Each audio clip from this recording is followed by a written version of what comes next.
Gálatas 4:4 dice de la siguiente manera: pero cuando vino el cumplimiento del tiempo, Dios envió a su Hijo, nacido de mujer, nacido bajo la ley, para que redimiese a los que estaban bajo la ley, a fin de que recibiéramos la adopción de hijos. Eso es Gálatas capítulo 4, versículo 4.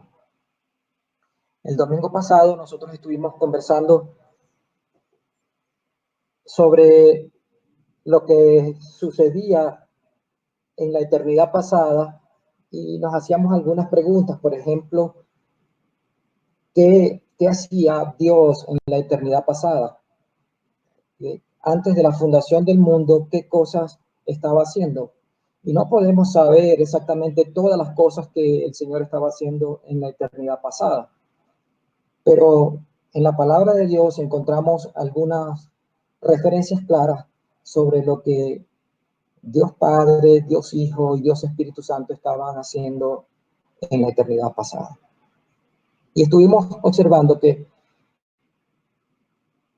ellos se reunieron y estamos tratando de darle alguna forma que podamos entender nosotros, humanamente podamos entenderlo. Pero allí, el domingo pasado, nosotros vimos que hubo como un concilio, una reunión en la cual Dios Padre, Dios Espíritu Santo y Dios Hijo hicieron un acuerdo, un pacto de gracia. Nos vimos que eso fue antes de la fundación del mundo y nos basamos en Efesios capítulo 1, donde el apóstol Pablo le da gracias a Dios por todas las bendiciones, a Dios, Padre de nuestro Señor Jesucristo, por habernos dado tremendas bendiciones celestiales en Cristo Jesús. Pero ahora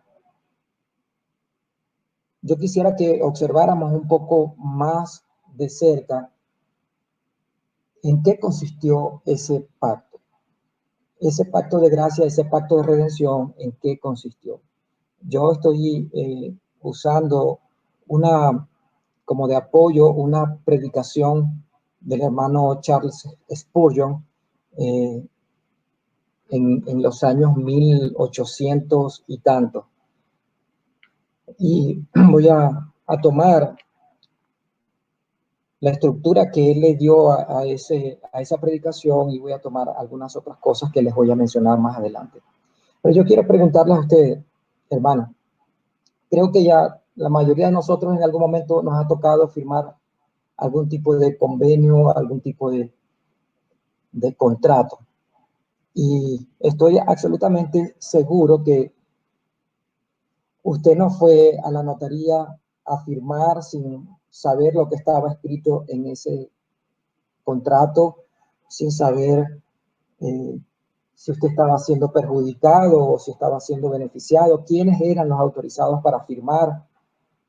Cuando vamos a una notaría, antes de ir a una notaría, nosotros nos asesoramos con nuestros abogados y revisamos que el contrato que vamos a firmar esté no solamente apegado a la ley, sino que esté plasmado de una manera que no vaya a perjudicarnos a nosotros en alguna forma, sino que lo que queremos hacer, sea la compra, la venta, la contratación de un personal, el alquiler, lo que sea, podamos nosotros estar bien claros de qué es lo que se va a firmar. Ahora, eso es lo que nosotros queremos hacer en esta mañana. Eso es lo que yo quiero que usted me acompañe a hacer en esta mañana. Vamos a observar cómo era ese pacto, quiénes eran los que estaban pactando, cuáles eran esas cláusulas que había en ese pacto, quiénes eran los beneficiarios de ese pacto. Y quiero pedirles que presten atención porque esto es una continuación de la prédica del domingo pasado, donde Dimos un vistazo muy general, pero ahora nos vamos a enfocar en todo lo que tiene que ver con ese pacto. Lo primero que debemos contestarnos es quiénes son los pactantes. Eso significa quiénes son los que están haciendo ese pacto. El domingo pasado nosotros dijimos que fue un pacto realizado entre Dios Padre, Dios Hijo y Dios Espíritu Santo, y que eso fue acordado antes de la fundación del mundo. Y hay algo que nosotros tenemos que tener bien claro. Este pacto no fue hecho entre Dios y el hombre. Recordemos que para este momento, cuando la Trinidad se reúne antes de la fundación del mundo, evidentemente el ser humano no había sido creado. Por lo tanto, no podemos en ningún momento confundirnos y pensar que el hombre estaba participando de manera directa. Pero sí es correcto pensar que la humanidad o el hombre estaba representado por Cristo. Cristo estaba presente en ese concilio en representación del hombre. Charles Spurgeon dice de la siguiente manera: en ese pacto se planeó, decretó, determinó, propuso y predestinó la salvación de su pueblo. Entonces, en cuanto a quiénes eran los pactantes o quiénes estaban presentes para hacer ese pacto, para llegar a ese convenimiento, estaba Dios Padre, Dios Hijo y Dios Espíritu Santo. Lo único que le hemos añadido en esta ocasión para nuestra comprensión es que Dios Hijo estaba representando a la humanidad, aun cuando esta misma no había sido formada, no había pecado, no había hecho nada bueno, no había hecho nada malo, pero ya Dios en su misericordia y en su bondad estaba planeando todas estas cosas antes de la fundación del mundo. Otra pregunta importante es ¿cuáles son las cláusulas de ese pacto? Todo pacto tiene cláusulas por las cuales se debe regir ese convenio, por las cuales se debe hacer válido, y si algunas de esas cláusulas se llega a violentar, pues entonces ese pacto está anulado. Pero recuerden que yo estoy tratando de utilizar esta figura para que podamos entender. Pero estamos hablando del pacto de gracia o el pacto de redención, lo que la Trinidad estaba haciendo, previendo que el hombre iba a pecar contra Dios. Y este pacto no tiene las mismas características ni las mismas formas humanas. Así que para entender cuáles eran las cláusulas de este pacto, tenemos que entender dos cosas. Primero, ya lo dije, que Dios había previsto que Adán iba a pecar. No importaba el tipo de instrucción, el tipo de norma que Dios le hubiese dado a Adán. De todas maneras, Adán hubiese llegado a romperla, a desobedecer a Dios. Dios había previsto esto, que Adán iba a pecar. Y lo segundo que tenemos que tener claro para ver estas cláusulas es que el pecado de Adán se iba a hacer extensivo para toda la humanidad. Eso significa que una vez que Adán y Eva pecan delante del Señor, rompen su mandato, que no parecía una cosa tan difícil, pues ese pecado, esa naturaleza pecaminosa fue transmitida, o ahora nosotros heredamos esa misma naturaleza pecaminosa. La humanidad completa entonces está contagiada. Entonces, yo quiero que presten atención cómo el Padre cómo el Padre, voy a leer lo que dice Spurgeon, donde él, de la misma manera, él está tratando de una manera gráfica hacer entender cómo cada uno de los pactantes colocan sus estipulaciones o las cláusulas dentro de este pacto. Un poco de imaginación, hermanos. El Padre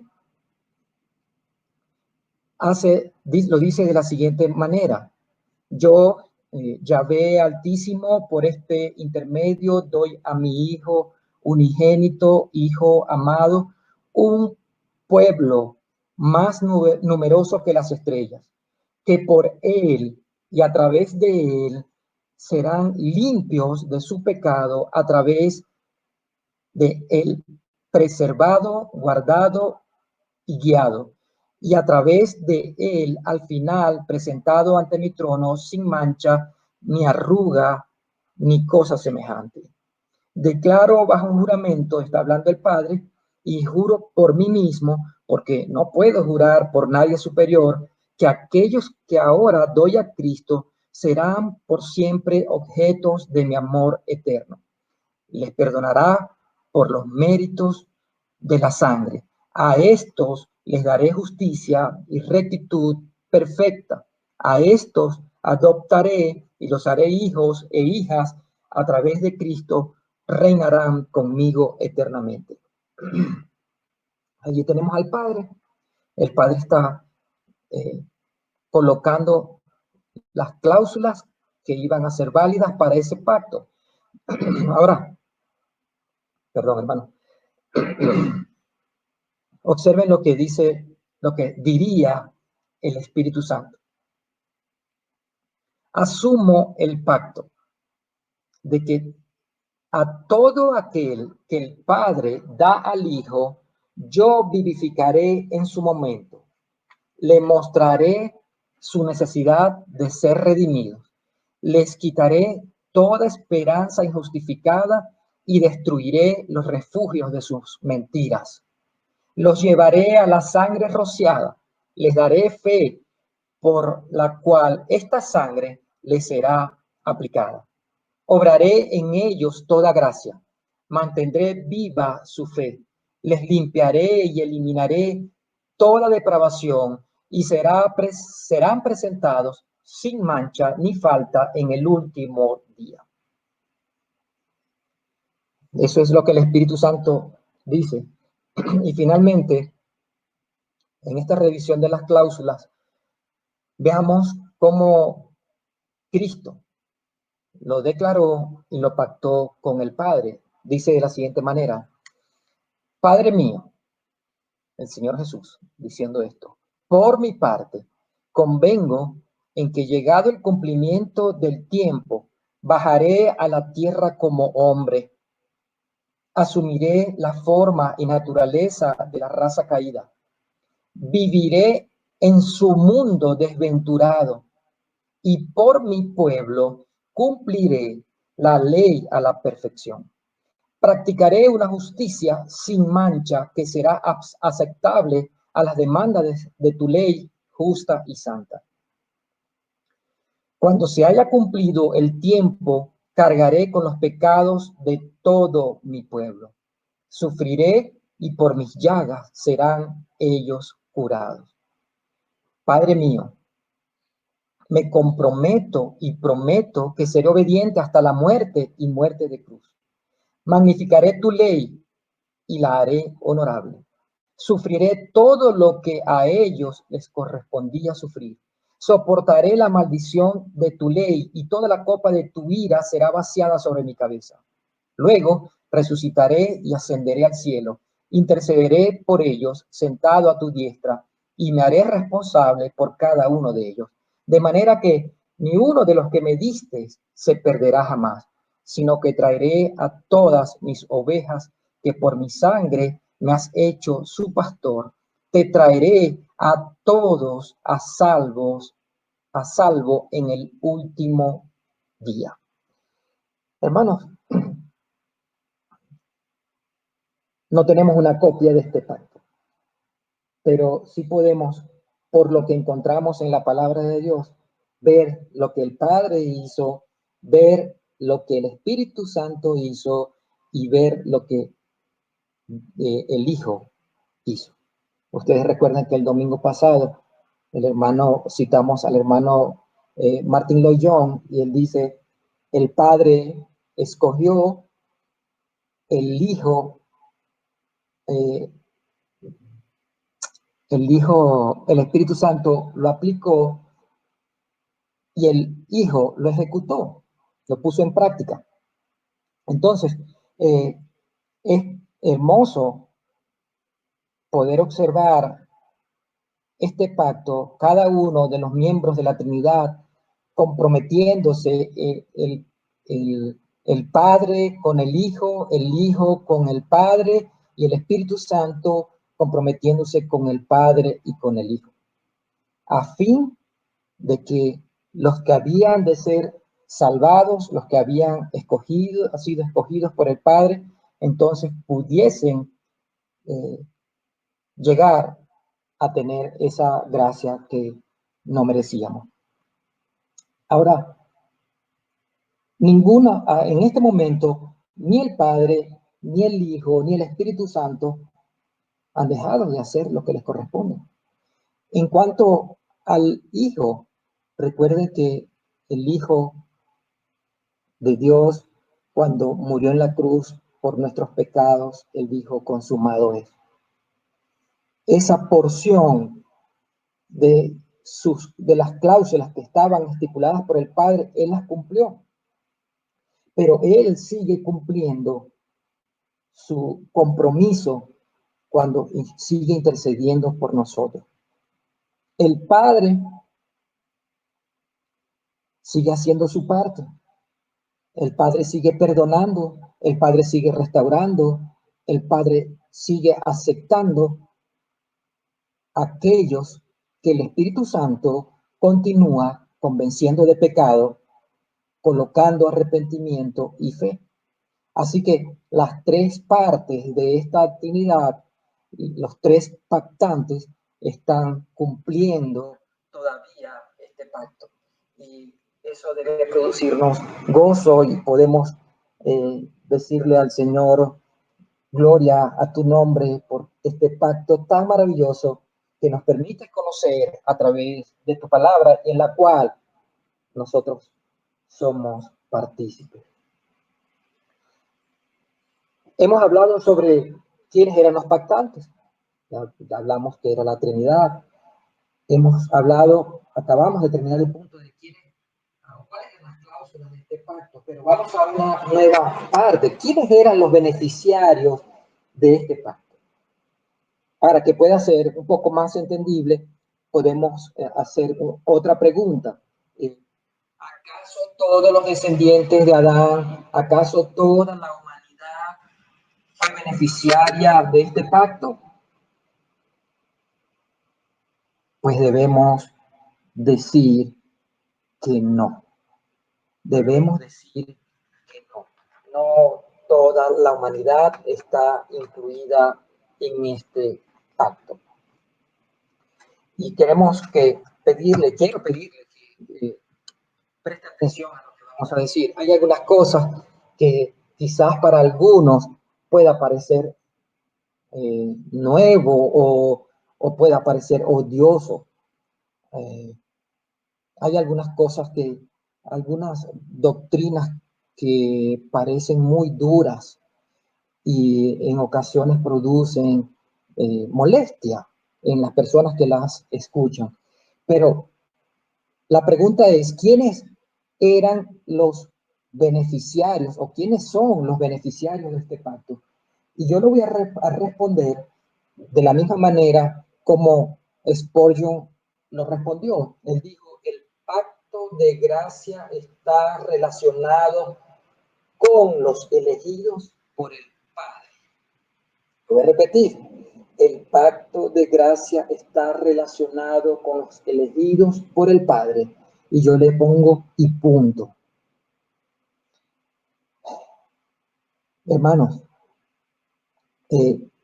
no podemos pensar que el ser humano anda de manera libre, deliberada, pecando contra Dios, blasfemando contra Dios, sin interesarle en lo absoluto nada de la palabra de Dios, y llega la hora de la muerte y aún sigue sin reconocer a Cristo y sin reconocer sus propios pecados, y pensar nosotros que por alguna manera la gracia de Dios le va a alcanzar. Hermanos, aquellos que son llamados, que son escogidos por el Padre y regalados al Hijo, en algún momento ellos tendrán que arrepentirse. En algún momento ellos tendrán que abandonar sus hábitos pecaminosos y vendrán a los pies de Cristo en arrepentimiento y creyendo que Él es el Salvador. Para ellos es el pacto de gracia. Yo lo entendí como le explicó el hermano R.C. Sproul. Él en un pizarrón lo explicó de una manera muy sencilla. No tengo un pizarrón para explicárselo, pero ya lo he hecho en otras ocasiones y es bastante sencillo comprender este tema. Hay, pongámoslo así, hay 6.000 millones de habitantes en el mundo. A la fecha, hay 6.000 millones de habitantes en el mundo. Los 6.000 millones de habitantes delante de Dios son pecadores. Romanos 3:23 lo dice. Por cuanto todos pecaron, están destituidos, están separados de la gloria de Dios. Y lo que corresponde a los 6.000 millones de habitantes que hay en este momento en la tierra es la condenación eterna. Eso es lo que corresponde. Ahora, de estos 6.000 millones, a Dios le place tomar un grupo de 1.000 millones. No sabemos cuántos son, pero vamos a suponer que de esos 6.000 millones, Dios escogió 1.000 millones de estos habitantes en el mundo como su pueblo. ¿Ok? Quedarían 5.000 que no están dentro del pacto de gracia. Yo quiero preguntarle a usted, este grupo de 1.000 millones, que sería su pueblo, el pueblo de Dios escogido, ¿qué recibe de Dios? ¿Gracia, justicia o injusticia? Bueno, podemos decir con toda claridad que esos 1.000 millones, el pueblo de Dios está recibiendo gracia, porque no se le está dando lo que les correspondía. Todos estábamos condenados, pero a Dios le plació escoger este pequeño grupo de 1.000 millones y hacerlo su pueblo y derramar en ellos su gracia. Así que lo que podemos ver es que Dios derramó gracia en ellos.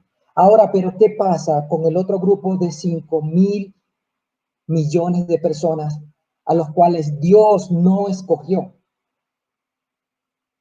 Ellos van directo a la condenación eterna. ¿Pero qué están recibiendo ellos? ¿Están recibiendo gracia? No, hermano, no están recibiendo gracia. ¿Están recibiendo injusticia de parte de Dios? No, no están recibiendo injusticia de parte de Dios. Por la sencilla razón de que Dios en su justicia ha dicho que la paga del pecado es muerte. Así que esos 5.000 millones de personas están recibiendo la justicia de Dios. ¿Qué quiero concluir con todo esto? que no hay injusticia. Cuando Dios escoge, cuando Dios Padre escoge un pueblo para Él y ellos se hacen beneficiarios de ese pacto, no hay injusticia en Dios. No hay injusticia en Dios. Lo que hay es gracia para con nosotros, su pueblo, y justicia para aquellos que le aborrecen, aquellos que lo rechazan. ¿Usted quiere observar con más claridad lo que la palabra de Dios dice?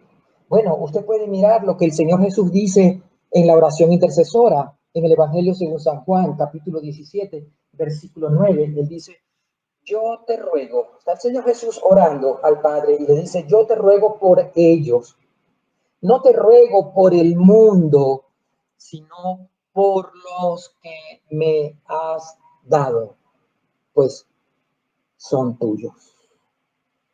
Entonces, debemos tener claridad en esto.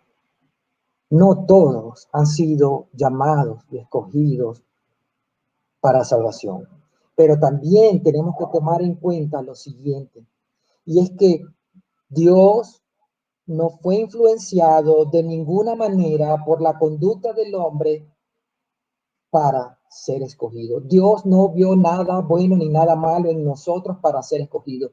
Él nos escogió por simples y soberanos designios de su voluntad. Y no hay más nada que decir en eso.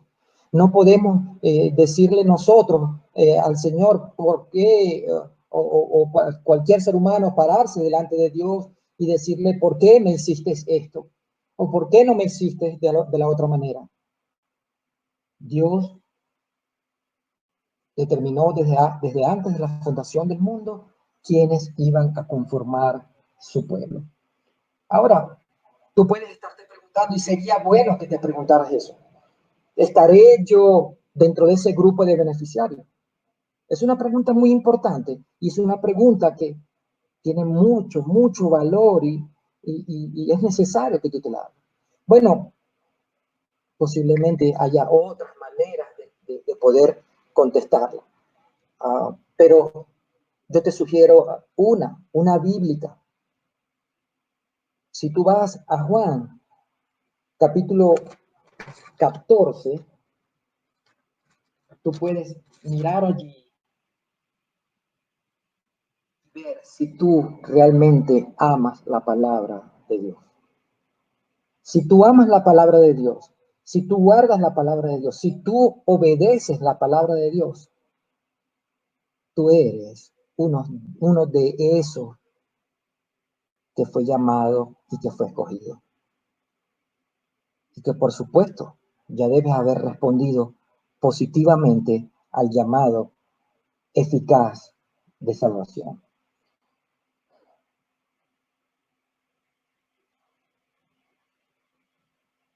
Hay otra pregunta más, hermano. ¿Qué llevó a la Trinidad a hacer este pacto? Siempre nos preguntamos eso. Siempre nos preguntamos eso. ¿Qué fue lo que llevó al Padre a firmar este contrato, a firmar este pacto de gracia? Y podemos responderlo de una manera muy breve, muy concisa, y es que fue por su soberanía absoluta. Su soberanía absoluta lo determinó. Quizás algunos están pensando, Dios necesitaba hacer esto. Hermano, Dios no tiene ninguna obligación de salvar a parte de la humanidad. Dios no tiene ningún mandato porque no hay nadie sobre Dios quien le esté imponiendo que haga un pacto, que haga un convenio en la Trinidad para rescatar al menos una porción de la humanidad perdida. Esto no tiene cabida en la palabra de Dios. No hay ningún imperativo, Dios no tiene ningún imperativo, algo que lo obliga a hacerlo, pero tampoco Dios tiene ninguna obligación. Entonces, ¿por qué hizo el pacto? Bueno, hermanos, porque en su soberanía absoluta así lo determinó. En su soberanía absoluta lo determinó.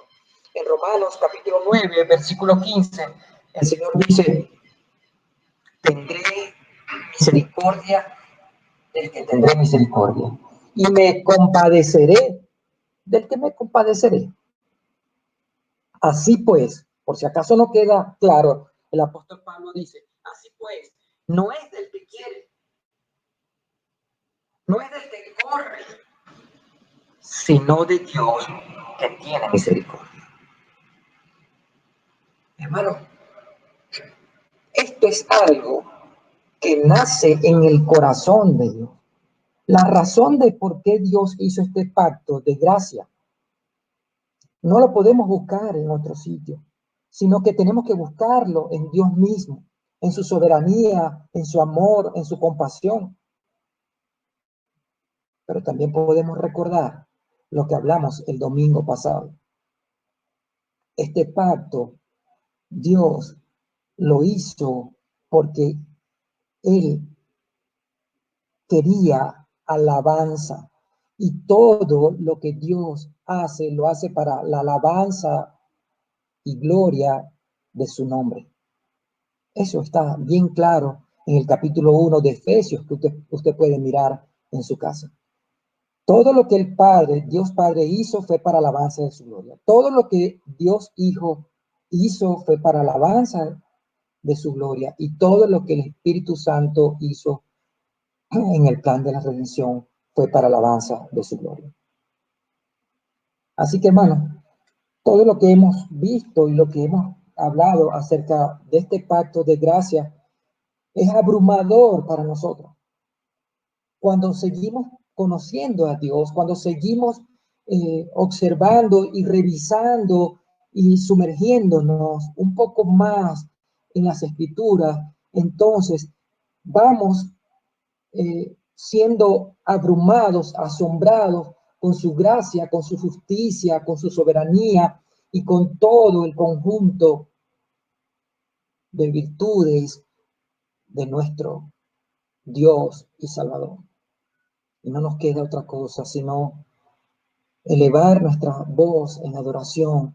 No queda otra cosa sino quedarnos paralizados delante de su amor, su grandeza y su justicia y decir, aleluya, gloria a Dios, Señor, gracias, gracias porque tuviste misericordia de mí, gracias porque tuviste compasión de mí cuando no lo merecía, cuando merecía toda la ira a causa de mi pecado, Señor, tuviste a bien perdonarme, tuviste a bien escogerme en Cristo y adoptarme para gloria de tu nombre. Yo quisiera que usted, hermano, y si hay algún visitante en este grupo, usted pudiese reflexionar en lo que hemos hablado en esta mañana. No merecíamos tal cosa. Merecíamos el castigo de Dios, merecíamos el castigo completo a causa de nuestra propia maldad. Pero Dios realmente ha sido maravilloso y nos ha dado una bendición tremenda. Por eso el apóstol Pablo puede exclamar, casi es un grito de adoración en Efesios 1, cuando él dice, gracias doy a Dios, Padre del Señor Jesucristo, porque nos bendijo con toda clase de bendiciones espirituales. Creo que podemos hacer nosotros también esa misma adoración al Señor. Yo quiero pedirle al hermano Ricardo que por favor abra su micrófono y tenga un tiempo de oración, de gratitud al Padre por todo lo que Él ha hecho con nosotros desde antes de la fundación del mundo. Santo Padre, bendito seas, Señor. Te alabamos en este momento y te damos gracias porque has permitido que nos podamos reunir de nuevo como tu iglesia, Señor, para escuchar de tu palabra y para aprender de ella.